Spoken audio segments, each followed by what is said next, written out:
termasuk kategori dancer, ini nanti over itu. Sejumlah shift demission perwakilan dari 28 peserta Pekan Paralimpik Pelajar Nasional 2023 mengikuti rapat koordinasi dengan Kemenpora membahas technical handbook pelaksanaan Peparnas.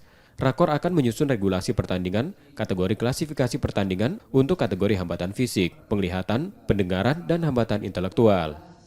Mereka harus memiliki pemahaman. Jadi dari provinsi-provinsi, utusan provinsi, NPC, pihak-pihak cabur yang akan diselenggarakan itu memberikan pemahaman yang sama, membuat aturan yang dipahami sehingga penyelenggaraan bisa nyaman, lebih lancar dan sebagainya. Apa yang disepakati boleh ada berbeda saat ini, nanti kita dalam kebersamaan, sukses bersama, kemudian mulia bersama, dan anak itu betul-betul merasa terperhatikan. Jadi mengambil handbook atau aturan-aturan itu disepakati semua malam ini.